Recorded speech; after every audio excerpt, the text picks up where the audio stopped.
18वीं लोकसभा चुनाव में बीजेपी को उम्मीद के मुताबिक सीटें मिली नहीं। हालांकि सरकार बनाने में कामयाब रही, लेकिन सीटें कम क्यों हुई? किस समुदाय ने कितना भरोसा बीजेपी और एनडीए पर जताया? चुनाव के दौरान मुस्लिम वोटिंग पैटर्न रहा क्या? बीजेपी को मुस्लिम समुदाय से कितने वोट मिले? इस पर एक स्पेशल रिपोर्ट।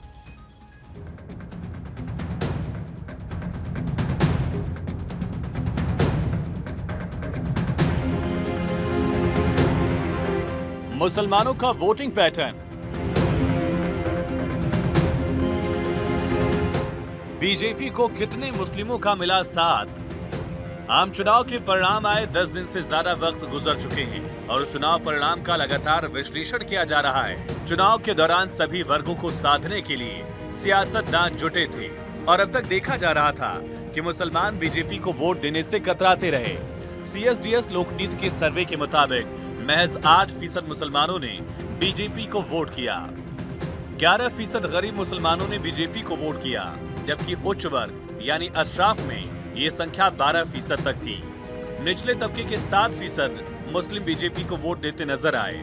वहीं मध्यम तबके के 5% मुसलमानों ने बीजेपी को वोट किया। अमीर मुसलमानों में संख्या करीब 6% तक की थी, जबकि ओबीसी यानी पसमानदा में संख्या 5% तक रही। यह आंकड़ा ना के बराबर है, फिर भी उन महत्वपूर्ण कारकों को खोजने की जरूरत है जिनके कारण मुसलमानों के एक वर्ग ने इस चुनाव में मोदी के नेतृत्व वाली बीजेपी को वोट दिया है। सीएसडीएस लोकनीति पोल सर्वे 2024 के मुताबिक 2024 में मुसलमानों के लिए बीजेपी की चुनावी रणनीति सीधी थी। बीजेपी के घोषणा पत्र में धार्मिक अल्पसंख्यकों के लिए कोई चुनावी वादा नहीं था। बीजेपी के लिए मुस्लिम समर्थन एक राज्य केंद्रित घटना है। गुजरात में बीजेपी को करीब 29% मुस्लिम वोट मिले। यूपी में बीजेपी को महज 2% मुस्लिम वोट मिला। राष्ट्रीय स्तर पर करीब 12% अशराफ मुसलमानों ने बीजेपी को वोट दिया। पार्टी को केवल 5% ओबीसी मुस्लिम वोट मिले। सीएसडीएस लोकनीति के सर्वे के मुताबिक बीजेपी को 11% गरीब मुसलमानों ने वोट दिया। 6% अमीर और संपन्न मुसलमानों ने बीजेपी को वोट दिया। भले ही कम मुसलमानों ने बीजेपी के पक्ष में वोट किया हो, मगर सीएसडीएस लोकनीति के सर्वे से पता चलता है कि गरीब और हाशिए पर पड़े वर्गों ने मोदी सरकार को पसंद किया। मोदी सरकार की कल्याणकारी योजनाएं किसी न किसी तरह से गरीबों को प्रभावित करती हैं। गरीब मुसलमानों का वोट हासिल करने में बीजेपी सफल रही।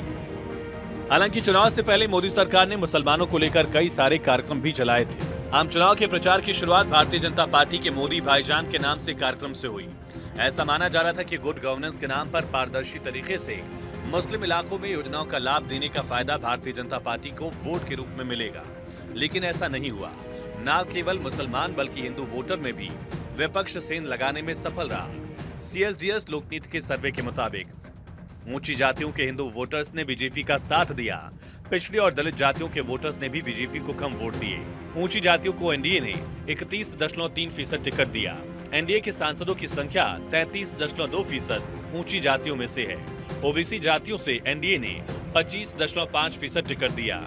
एनडीए के ओबीसी सांसद 26.2% हैं। इंडिया ब्लॉक के पास दलित सांसद 15% आबादी से ज्यादा 17.8% हैं। इन आंकड़ों का विश्लेषण करने पर पता चलता है कि विपक्षी नेता खासकर राहुल गांधी ने संविधान के खिताब के जरिए जो नैरेटिव गढ़ने की कोशिश की, वो काफी हद तक सफल रहा। पिछड़े खासकर दलित वर्ग बीजेपी से दूर होता दिखा। विपक्ष के नैरेटिव को दलितों, पिछड़ों और अति पिछड़ों ने सही माना। ऐसे में यही लग रहा है कि जहां मुसलमान समुदाय खामोशी के साथ वोट कर चौंकाता नजर आया, तो विपक्ष ने अपनी बात को दलित और पिछड़ों तक पहुंचाने में कामयाबी हासिल की। Bureau report, Bharat 24।